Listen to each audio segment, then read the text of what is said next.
I'm Joe Graydon. And I'm Terry Graydon. Welcome to this podcast of the People's Pharmacy. You can find previous podcasts and more information on a range of health topics at peoplespharmacy.com. How has healthcare been impacted by COVID-19?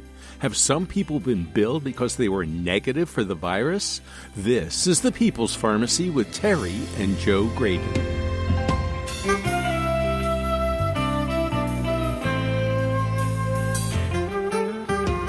Dr. Elizabeth Rosenthal is an expert on public health and the business of healthcare. Why did so many hospitals, clinics, and other parts of our healthcare system fail in the face of the pandemic? Could we have been better prepared? Who pays for COVID care? How will healthcare handle long-haul syndrome?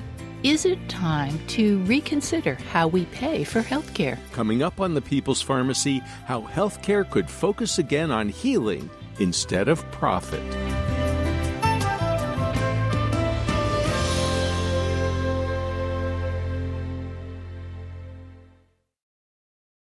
In the People's Pharmacy Health Headlines, vaccines are working to protect healthcare workers from catching COVID-19. That's the conclusion from a few research letters published in the New England Journal of Medicine this week. In one study, healthcare workers at the University of California, San Diego, and the University of California, Los Angeles, were vaccinated starting in December 2020. They also were tested for asymptomatic COVID-19 infections. Within about 6 weeks, more than 28,000 people had had both doses of the vaccine. 37 of them tested positive, but only 7 of them got that positive test result 2 weeks or more after the second dose. At the time of the study, there was a surge of infections in Southern California. The researchers conclude the rarity of positive test results 14 days after administration of the second dose of vaccine is encouraging, and suggest that the efficacy of these vaccines is maintained outside the trial setting. A second study from Hadassah Hebrew University Medical Center in Jerusalem produced similarly encouraging results. When more than 5,000 healthcare workers were vaccinated, their incidence of COVID-19 declined dramatically. During the study, Jerusalem was undergoing a spike of coronavirus variant B.1.1.7. According to the investigators, these findings suggest that widespread and effective vaccination among healthcare workers provides a safe environment even in the presence of a high rate of SARS-CoV-2 infection in the community. When former President Trump came down with COVID-19, one of the treatments his doctors used was Regeneron's antibody infusion. He attributed his rapid recovery to this monoclonal medicine. Now, Regeneron has completed a Phase 3 randomized controlled trial of this therapy. 1% of the patients who received a low dose of the monoclonal antibodies required hospitalization, compared to more than 3% of those who got placebo infusions. In its press release, the company reports this as a 70% relative risk reduction. At the higher dose, 1.3% of volunteers were hospitalized or died if they received the treatment. In contrast, 4.6% of those who received placebo had bad outcomes. The results of the study have not yet been published in a peer-reviewed journal. Judging by the number of prescriptions dispensed annually, hypothyroidism is one of the most common medical conditions in the country. Doctors usually treat it by prescribing levothyroxine. This thyroid hormone is also known as T4 because it has 4 iodines. Enzymes in the body knock one of the iodines off to turn it into the active form T3. A new study presented at the Endocrine Society annual meeting shows that many patients prefer treatment with combination therapy that includes both T3 and T4. Nearly half reported that they felt best on desiccated thyroid extract, a very old-fashioned treatment. The extract is derived from the thyroid glands of pigs, and it too contains T3 as well as T4. The lead investigator noted, There are now proven good treatment options for the more than 1 in 10 patients with hypothyroidism who continue to experience symptoms of fatigue, mental fogginess, weight gain, and other symptoms despite taking levothyroxine. Hand sanitizer has become ubiquitous in homes, doctors' offices, supermarkets, banks, and dozens of other establishments. The online pharmacy ValueSure tests pharmaceuticals for quality. It has just reported that many hand sanitizers are contaminated with the carcinogen benzene. ValueSure tested 260 hand sanitizers from 168 manufacturers and found that 17% of them contain benzene. This compound can be absorbed through the skin and is also volatile and can be inhaled. ValueSure issued a petition to the FDA requesting recall of the contaminated batches. And that's the health news from the People's Pharmacy this week.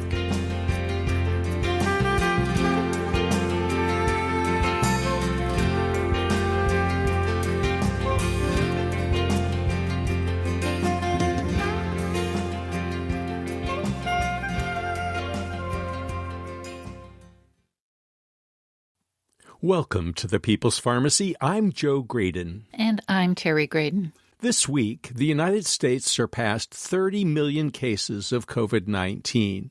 Although hospitalizations and deaths are trending down nationally, in some parts of the country, the virus is surging. How has the pandemic affected our healthcare system? In the early weeks and months, there were shortages of N95 masks, other personal protective equipment, and even ventilators. Emergency personnel were stretched to the breaking point. How well prepared are we for the ongoing demands of COVID-19? Our guest today is Dr. Elizabeth Rosenthal. She is editor-in-chief of Kaiser Health News. She joined the organization in 2016 after serving 22 years as a correspondent with the New York Times. For part of that time, Dr. Rosenthal was based in the Beijing bureau for the Times, where she covered SARS, bird flu, and the emergence of HIV/AIDS in rural parts of China. Her book is An American Sickness: How Healthcare Became Big Business and How You Can Take It Back. Dr. Rosenthal practiced emergency medicine in New York City before turning to journalism. Welcome back to the People's Pharmacy, Dr. Elizabeth Rosenthal. Thanks for having me again. It's been quite a year. Indeed, it has. Indeed. Dr. Rosenthal, I think everybody recognizes that COVID has changed life in so many ways we don't even know where to begin, but healthcare has been hammered. Many doctors have faced, and nurses and respiratory therapists have faced the brunt of this pandemic, infection. What are the strengths and weaknesses that have been revealed with our healthcare system as a result of COVID? Sure. I like to say that COVID has been a stress test for our medical system, and by and large, we failed. Now, the frontline workers, the doctors, the nurses, the physical therapists, the respiratory therapists, the janitors, they were all heroes. They had to perform heroic tasks because the system didn't support them, and that was more or less predictable. Would you like to know why? We would, yes, please. Well, the problem is, our healthcare system is based on doing things that make money. It's a commercialized healthcare system driven by the private market. And the thing is, pandemic preparedness is not good for business, right? Like, who wants to have 100 ventilators sitting in the basement for a pandemic that if you're a hospital, you hope will never come? So why would they do that?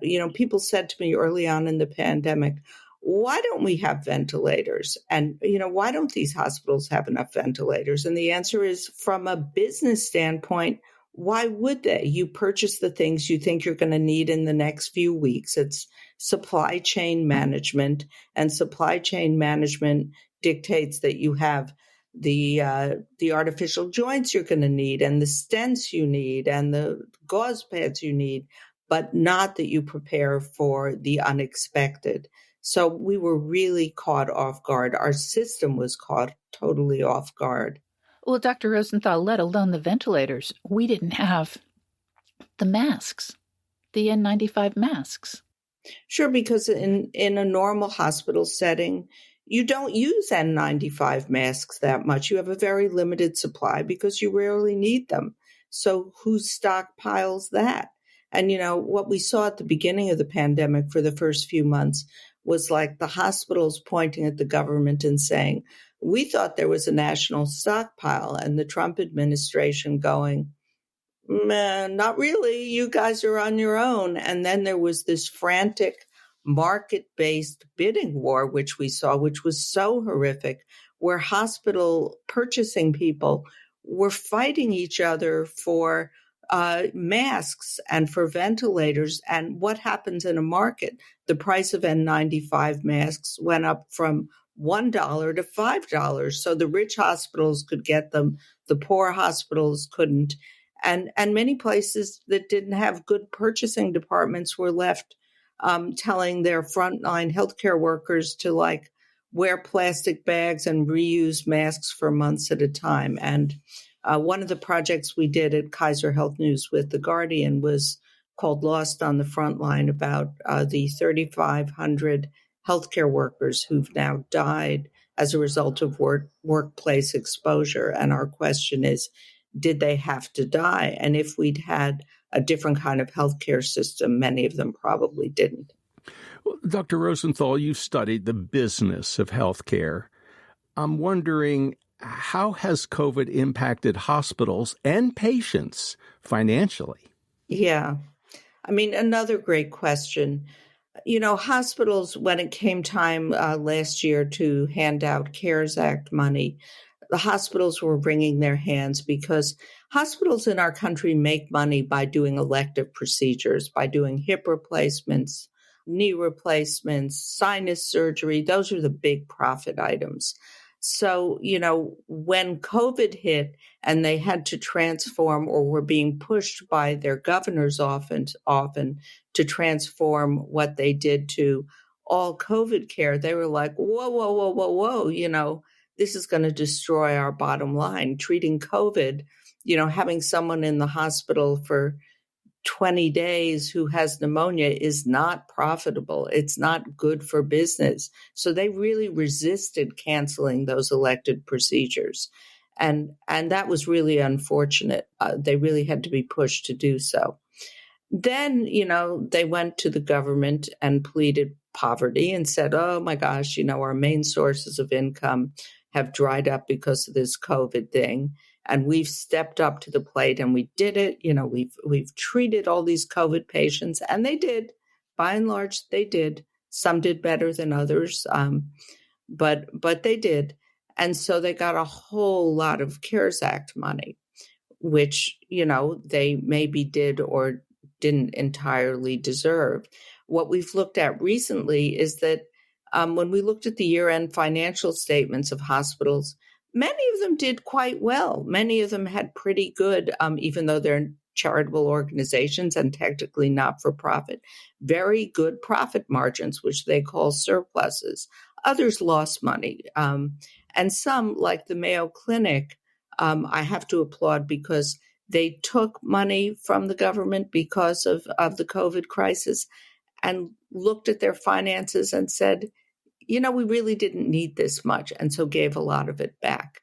So I think the narrative of hospitals that often have, $8 billion in money that they're sitting on, that they're poor and they couldn't afford to do this, was, somewhat disingenuous. Now, some did come out in the red, but many came out quite well. Well, Dr. Rosenthal, we're wondering who does pay for COVID hospital care. We came across a heartbreaking story about a young man, 30 years old, in Nashville who died of COVID early in the pandemic. He was afraid to go back to the hospital where he had actually tested positive for COVID because he was worried that the hospital bills would bankrupt his family. No one told him that the hospitals were going to cover his expenses. And I suspect that there are a lot of people who don't realize that. Yes, early in the pandemic, there was a lot of confusion surrounding this. And again, that has to do with our commercialized healthcare system. People who, eventually the government and the insurers said, yes, if this is COVID related testing and care, it will be covered and the patient will have no out of pocket expenses. But that took a long time to happen. It took months. And remember, early on in the pandemic, it was often hard to get an actual COVID test. So we got bills from people who clearly had COVID and were treated for COVID. But because at that time in history, you couldn't get a COVID test or get a reliable COVID test, their whole hospitalization was the insurer would go, well, there's no documentation of a positive PCR test. So here's the bill. And early on, there were other kind of scammy things going on where like an insurer would say, as they still do, which is good, the right thing to do, as does the government, you don't have to pay for a COVID test. But people would go into an emergency room. And of course, when you go into an emergency room, it's like you're on a conveyor belt where you get certain things done for evaluation. And they would have a chest x-ray and maybe a chest scan, and there would be blood work and pulse oximeter readings taken. So the COVID test itself was covered, but if they were discharged or if the diagnosis was ambiguous, they would often get hit with a bill for all that other stuff. And, as always happens in our healthcare system, I'll give you an example. This summer, my son got a COVID test because he was coming to visit us. And I wanted to make sure he was, it was okay. The COVID test was free to him, but our insurer got charged $300 for visiting the clinic to get it. So is that free? It's free to the patients, which is good. But, ultimately, if clinics are paying $300 every time they stick a swab up somebody's nose, because that was all he needed, our healthcare system is, unsustainable. So, the lesson of our commercialized healthcare system is if there's a way to make money, it will do so. And it has done a great job during COVID, but it has also in many parts of the country found ways to monetize COVID in ways that were never intended by the government. You're listening to Dr. Elizabeth Rosenthal, editor-in-chief of Kaiser Health News. She joined the organization in 2016 after 22 years as a correspondent with the New York Times. Her book is An American Sickness: How Healthcare Became Big Business and How You Can Take It Back. Dr. Rosenthal practiced emergency medicine in New York City before she became a journalist. After the break, we'll hear about a person who had to pay thousands for his hospitalization because he tested negative for COVID. Has the pandemic made existing inequality in our healthcare system even worse? Is it time to reconsider how we pay for healthcare in this country? Dr. Rosenthal describes what a public health system might look like and what it could do. What's the impact of missing out on routine medical visits? You're listening to The People's Pharmacy with Joe and Terry Graydon. This podcast is brought to you by the Verrazana Health Club. This comprehensive home testing service enables you to track crucial health markers of gut health, inflammation, metabolism, hormones, thyroid function, and many other organ systems. Regular testing can help detect health imbalances before they lead to sickness. Online at Verrazana, verizana.com/health-club. Get 50% off the first month with the discount code PEOPLE50.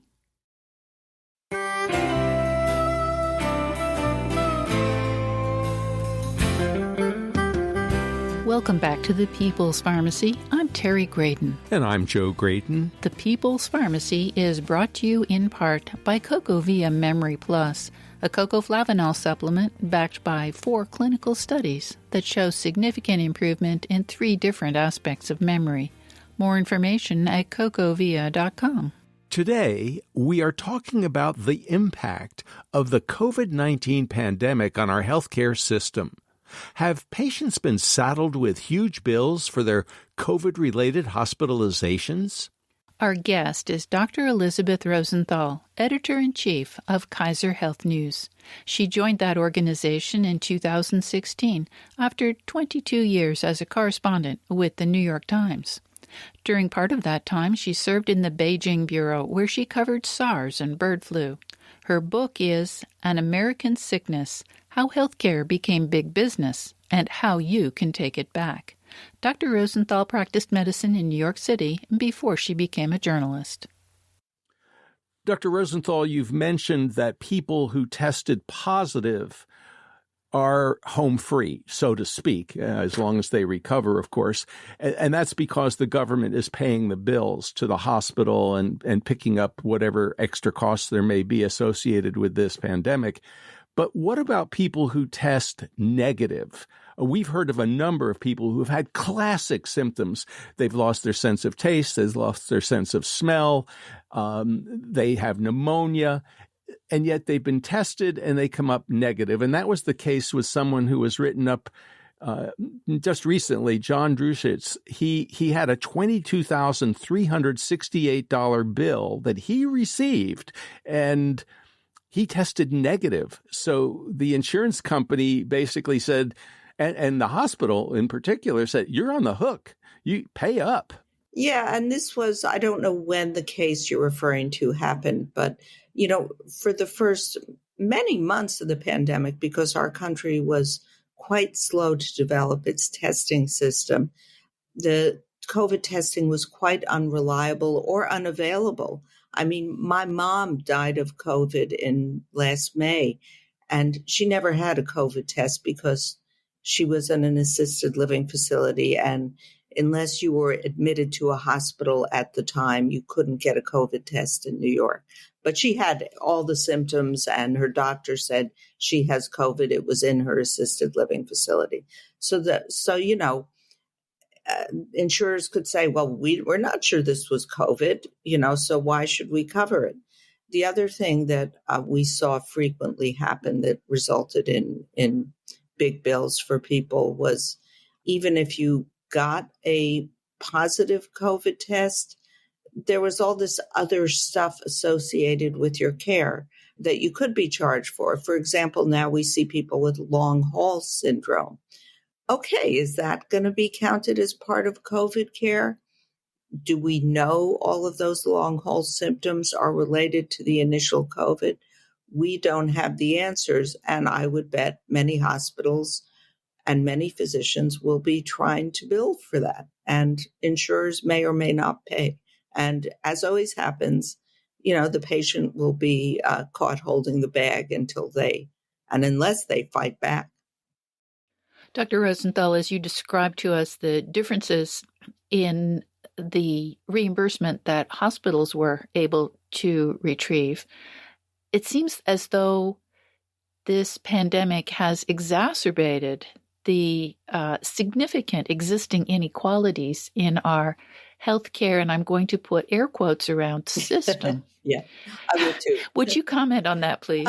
Sure. I mean, I think New York City was incredibly unlucky in a way that, or our country was lucky that New York City was the first big city to experience a pandemic, because it's one of the few cities that has a robust public hospital system left.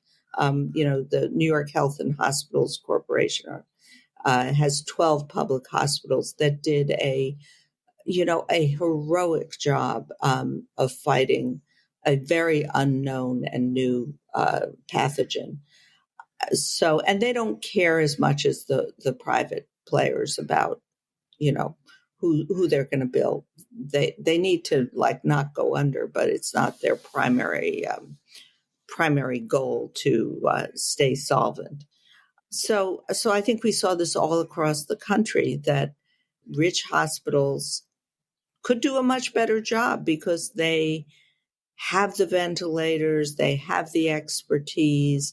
This pathogen COVID hit disproportionately poor and underserved communities that disproportionately go to hospitals that were willing to treat them. So they got less care. I don't want to say substandard because everyone was doing the best they could with the resources at hand. But the fancier hospitals did much better in the way of having ventilators and PPE because they could pay the $5 for an N95 mask, which the poor hospitals just couldn't. So, and one thing I want to point out, which we all have to remember, is in order to bill for something in our medical system, you need a CPT code. There was no CPT code for COVID testing early on. And that was a big impediment to developing testing. Initially, there was no CPT code. Then one was created. Then Medicare said, we'll pay $50 for that CPT code. And literally the test makers said, that's not enough. We're not going to make tests for $50. And so they upped it to $100, and that kind of opened the door. So our system showed to be exquisitely driven by price rather than health need in the first 6 months of our pandemic.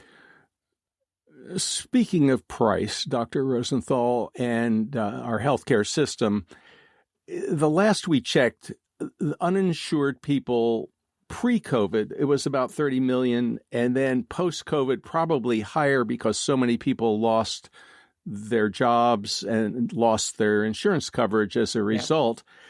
Yeah. The thing that's so fascinating to me is that when the government said that they were going to, we were going to pay for COVID treatment and vaccines, no one complained. I mean, I didn't hear a lot of, Congress people going, no, we shouldn't pay. That's terrible. People need to pay their own way. No, the government was going to pay for COVID treatment and for vaccines, and no complaints. So I'm wondering, is it time to reconsider how healthcare is financed in the United States? Well, of course it is, and it has been for years, in my opinion. That doesn't necessarily mean, and I always have to point this out with relation to COVID, Medicare for all, because Medicare wouldn't have done any better with this, I don't believe, in the sense of Medicare relies on the hospitals that we have, and it doesn't do a very good job of public health either. What we lack is a public health component, and you either need that as part of a national health system or separate from a national health system. And in 2020, we had neither. Dr. Rosenthal, I'm not sure all of our listeners would actually know what a public health system would look like. That's because they've never seen one in the United States. Well, exactly right. So what does it look like? What could it look like? By some estimates, the U.S. is short about 250,000 public health workers.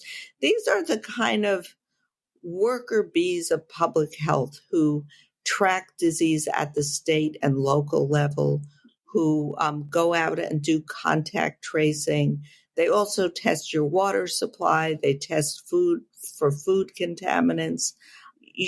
We used to in this country, we have two different levels. There's the CDC, which has always been kind of the gold standard for a national public health agency, which has incredible expertise that's used globally. But what you need when you have a pandemic is boots on the ground. You need a local epidemiologist to see where are the new variants going. You need technology that can trace people's movements. You need people to go knock on doors of the people who tested positive to see who they've been in contact with and where they've been in the last 2 weeks. And, we do not have that anymore. We did at one point, maybe 20, 30 years ago, but it's been hollowed out partially to pay for the war on terror. Dr. Rosenthal, some countries did pretty darn well. I mean, Australia, New Zealand, now granted, they're island countries, but apparently their public health service actually functioned as intended. Are there other examples where countries managed, using that public health service, to get COVID under control? Oh, yeah. The ones I like to use because, New Zealand and Australia are island nations. They have a national health service. Look at South Korea.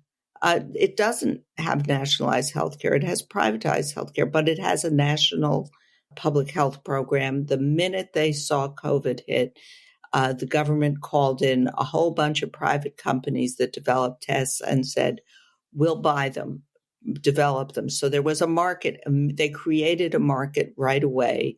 They have an aggressive on the ground public health system of contact tracing. Some of it might feel kind of intrusive to Americans because it wasn't like, oh, we suggest you quarantine. It was like, you are going to quarantine, no questions asked. And there's more of a tradition of mask wearing. But the statistic that stays with me every day as I look at the U.S. death toll is that the total death toll in South Korea is 1,600. That's all. Just not from vaccines, just because of aggressive public health actions. And that's a nation of 51 million people. So not a small place, not as big as the U.S., but our death toll is 10, I'm bad at math, but 10, 20 times what South Korea's is now. Maybe even 100. Not 100, but a lot. Much higher on a per population basis. Yes. Dr. Rosenthal, I think a lot of people this year have been staying out of hospitals and doctors' offices and other places where they might come into contact with people who could have COVID. Mm-hmm.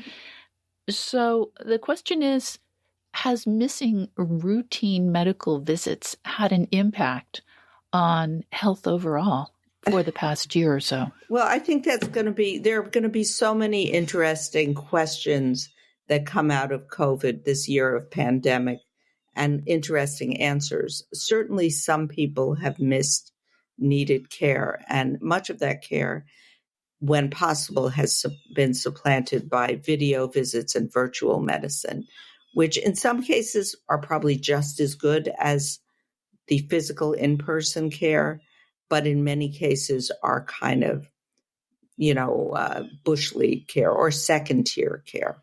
I personally had a lot of rehab for a head injury this year. It was pretty good. They did as good a job as they could over Zoom. But once I got into the clinic, I discovered new things that were wrong that, couldn't have been discovered over Zoom. So that's one aspect of it. The other thing, certainly if people had chest pain and were reluctant to go to the hospital, that's bad. If people couldn't breathe, and I think those people went to the hospital because they were afraid they had COVID. But there was a lot of elective care that was also not done. Now, one of the interesting things that we may learn is that much of the elective care that's done in this country, because it's so lucrative, may not be so necessary. So, I always joke that when people tell me, oh, you have to wait a year for a hip replacement in England, I'm like, yeah, if you come in with hip pain in the U.S., you can be in the OR, the next day, So we probably do a lot of that elective care too fast.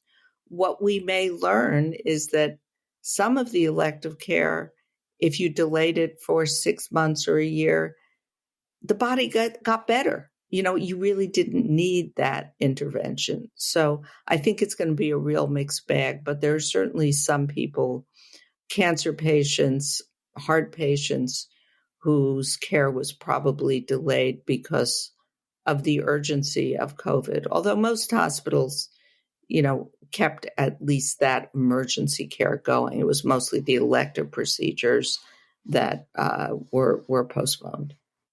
Dr. Rosenthal, there was one huge change in medicine over the course of the last year, and that was something that we now refer to as telemedicine. Yeah. What is your overview? Well, COVID basically let the genie of telemedicine out of the bottle. And I think there will be some good effects of that and also some really bad effects of that.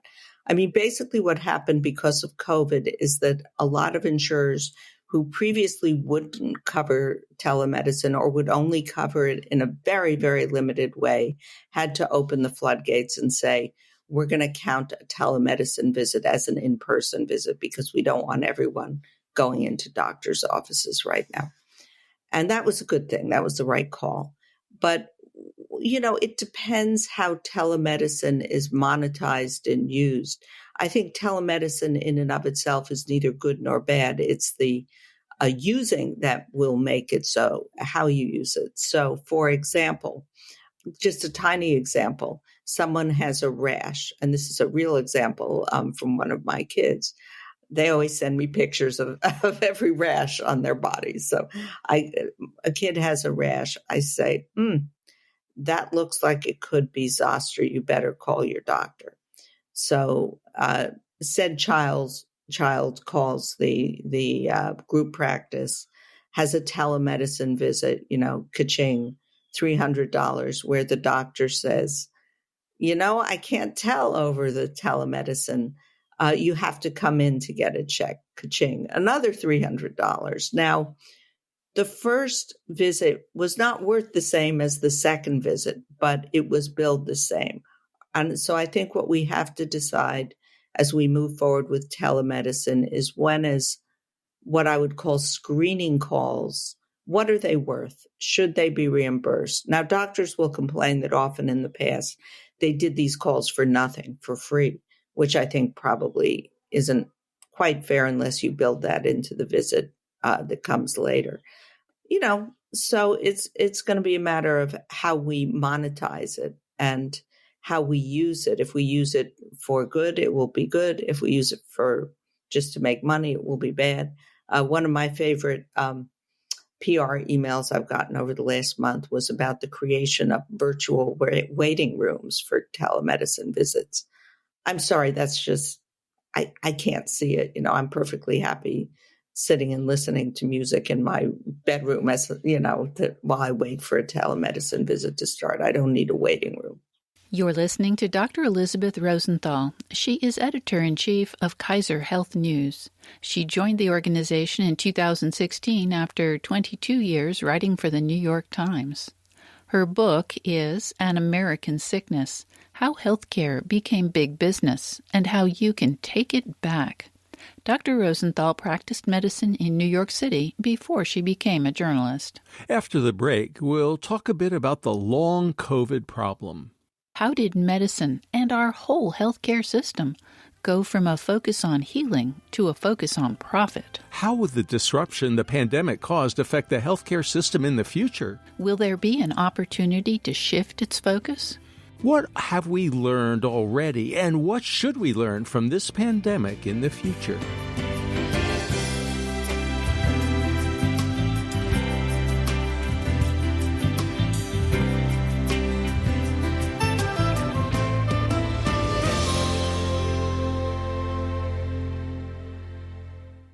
You're listening to The People's Pharmacy with Joe and Terry Graydon.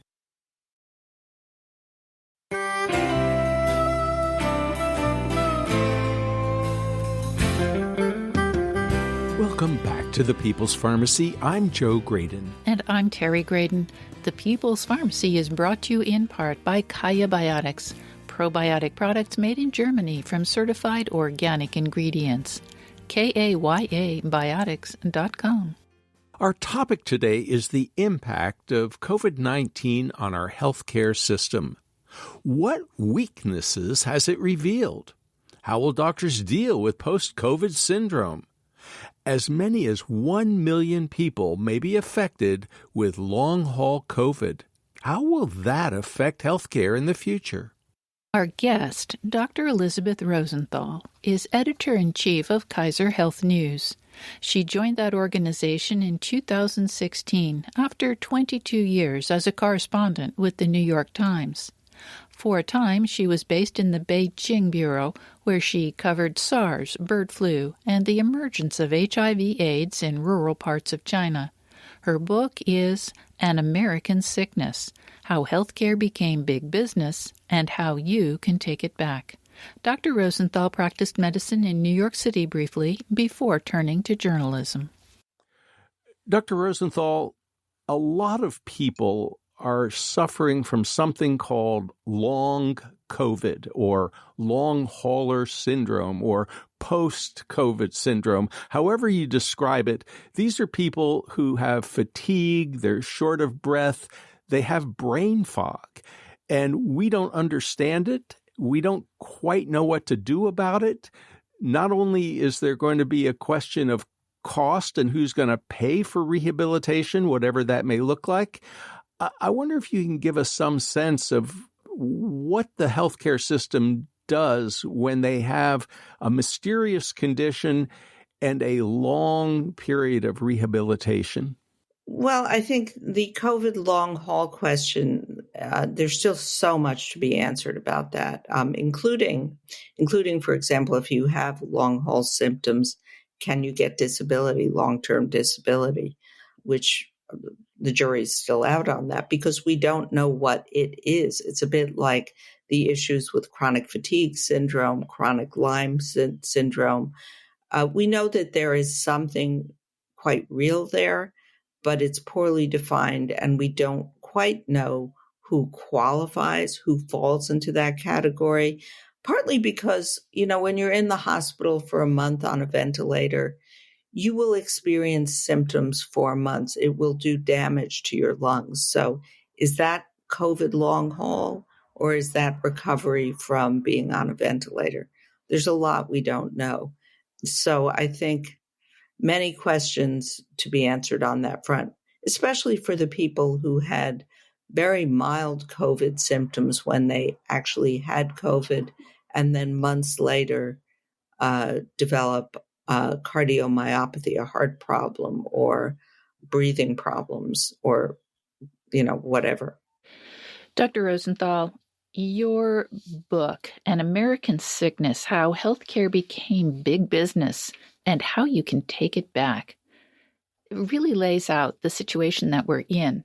And I'm wondering, can you just briefly explain how we got from the gentle art of healing to the greedy arsenal of profit? Well, I like to say that the original sin is insurance, but that doesn't mean insurance is bad. It just means that what insurance does is it separates the buyer, which is the patient, from the seller, which is the medical world, whether it's a physician or a testing center or a hospital.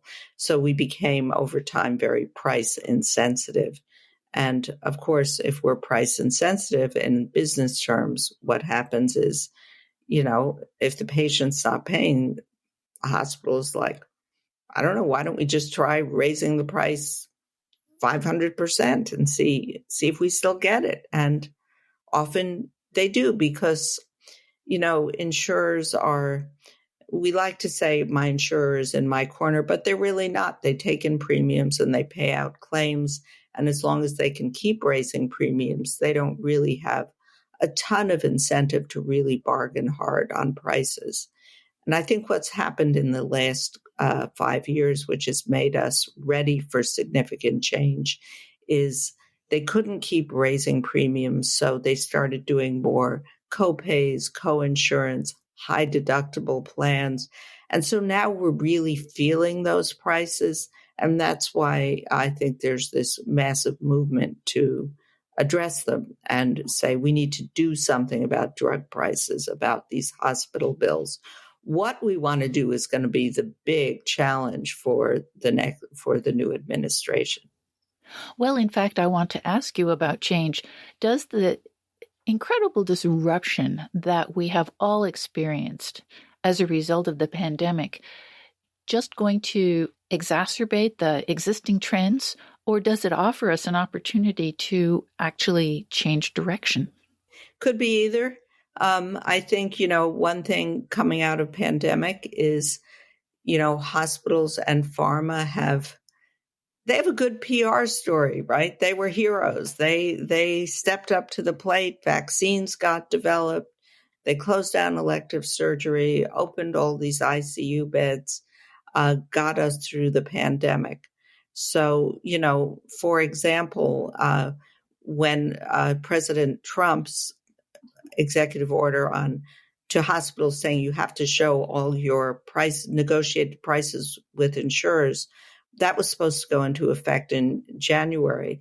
The hospital sued saying, no, this is too hard for us to do during the pandemic. So it's going to be used as kind of a shield against change.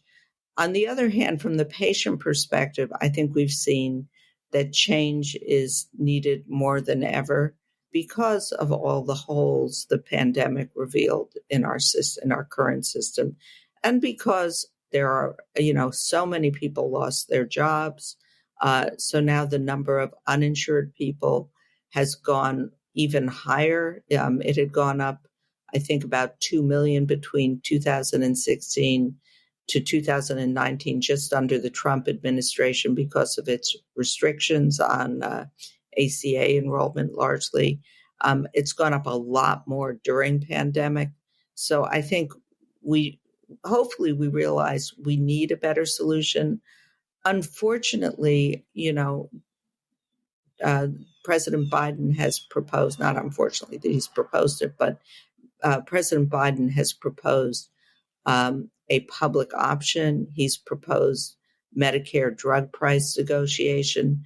Those things will all require acts of Congress. And he's got, a very slim majority in the Senate. And many of the Democratic senators are, they're quite tied to the healthcare industry because, and you can say, oh, it's evil, it's lobbying, which it partly is.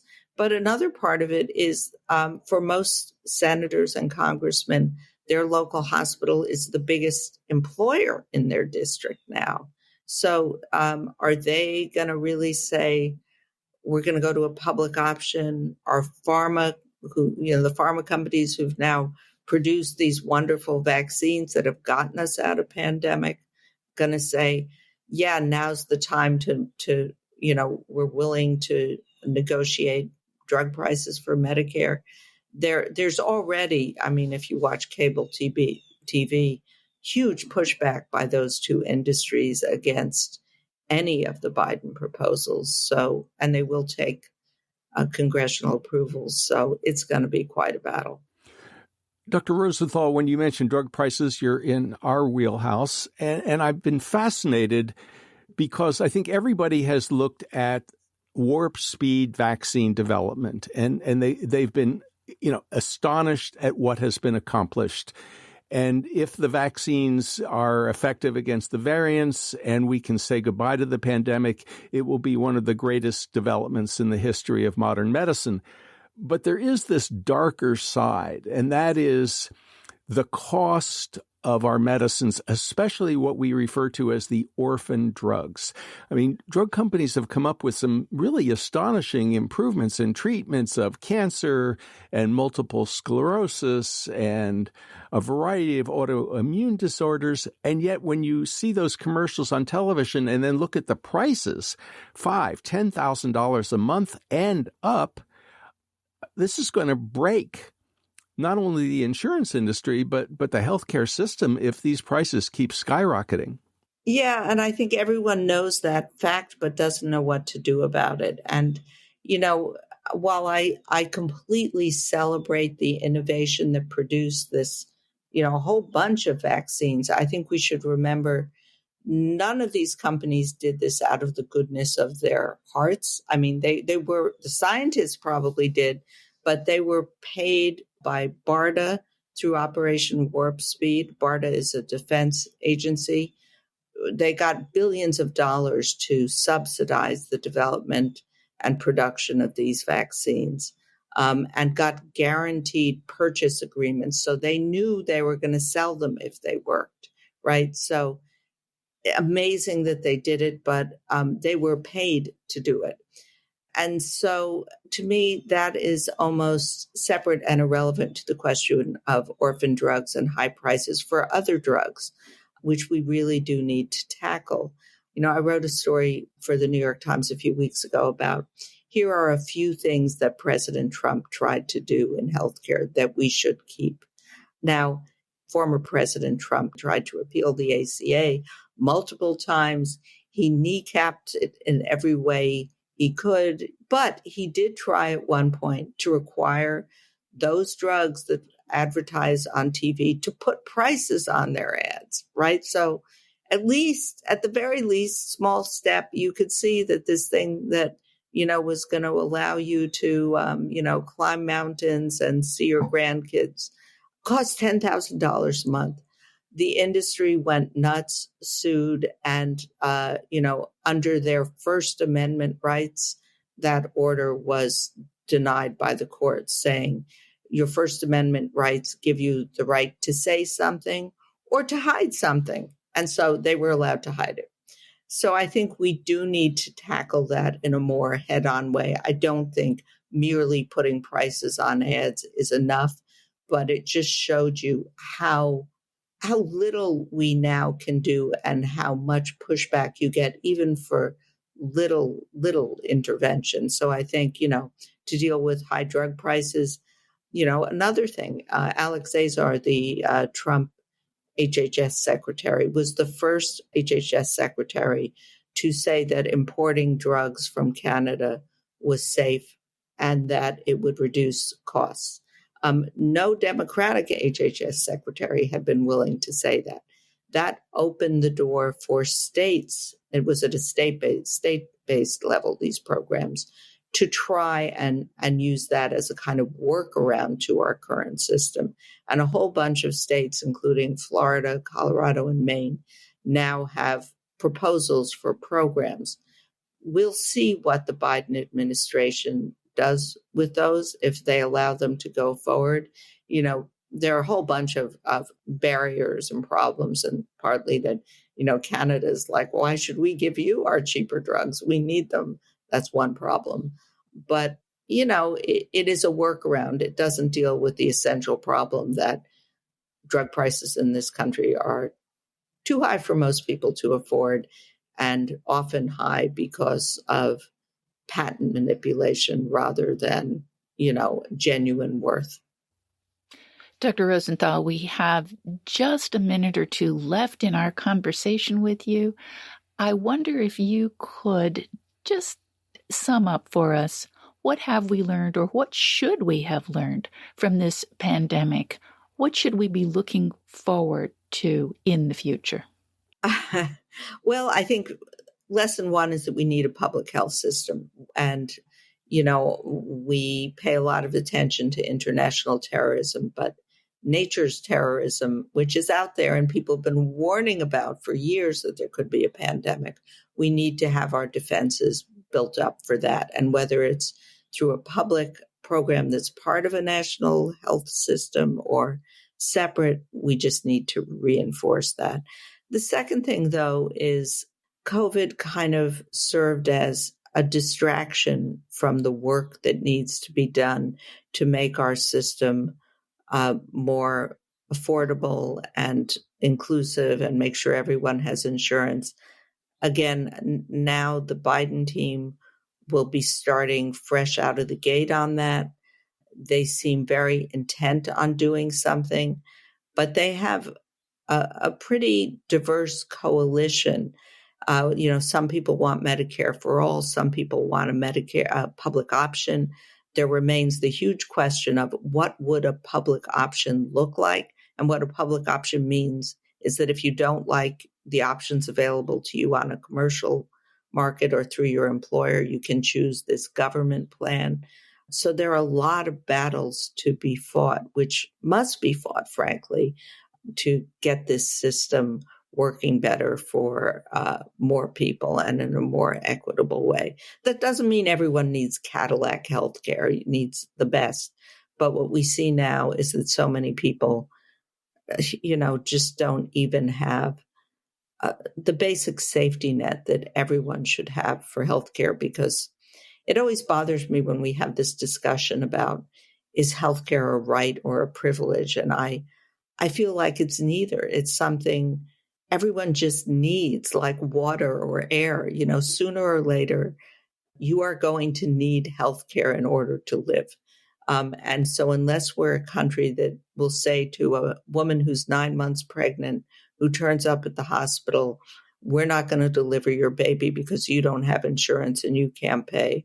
Or a 70-year-old smoker who turns up at the hospital with crushing chest pain. Sorry, we're not going to treat you and give you your stent or bypass surgery.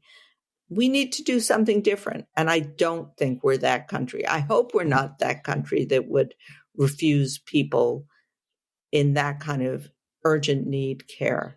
So, everyone needs healthcare, and we have to figure out a way for everyone to get it. Dr. Elizabeth Rosenthal, thank you so much for talking with us on the People's Pharmacy today. Thank you. You've been listening to Dr. Elizabeth Rosenthal, Editor-in-Chief of Kaiser Health News. She joined that organization in 2016 after serving 22 years as a correspondent with the New York Times. For part of that time, she was based in the Beijing bureau of the Times, where she covered SARS, bird flu, and the emergence of HIV/AIDS in rural parts of China. Her book is An American Sickness: How Healthcare Became Big Business and How You Can Take It Back. Dr. Rosenthal practiced emergency medicine in New York City briefly before she became a journalist.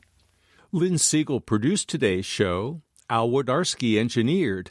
Dave Graydon edits our interviews. B.J. Liederman composed our theme music. The People's Pharmacy is a co-production of North Carolina Public Radio, WUNC. To buy a CD of today's show or any other People's Pharmacy episode, you can call 800-732-2334. Today's show is number 1252. That number again is 800-732-2334. Or you can find it on the web at peoplespharmacy.com. When you visit the website, you can share your thoughts about today's show. How have you been impacted by COVID-19?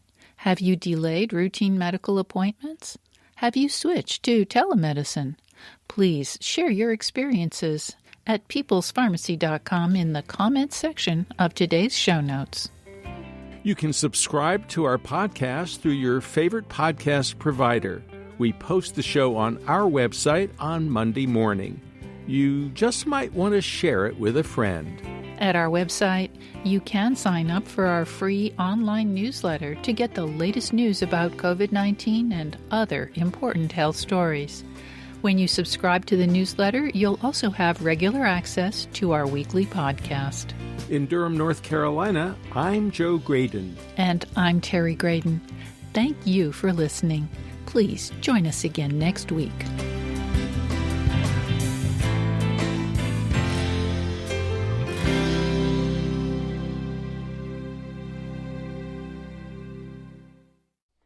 Thank you for listening to the People's Pharmacy Podcast. It's an honor and a pleasure to bring you our award-winning program week in and week out. But producing and distributing this show as a free podcast takes time and costs money. If you like what we do and you'd like to help us continue to produce high-quality, independent healthcare journalism, please consider chipping in.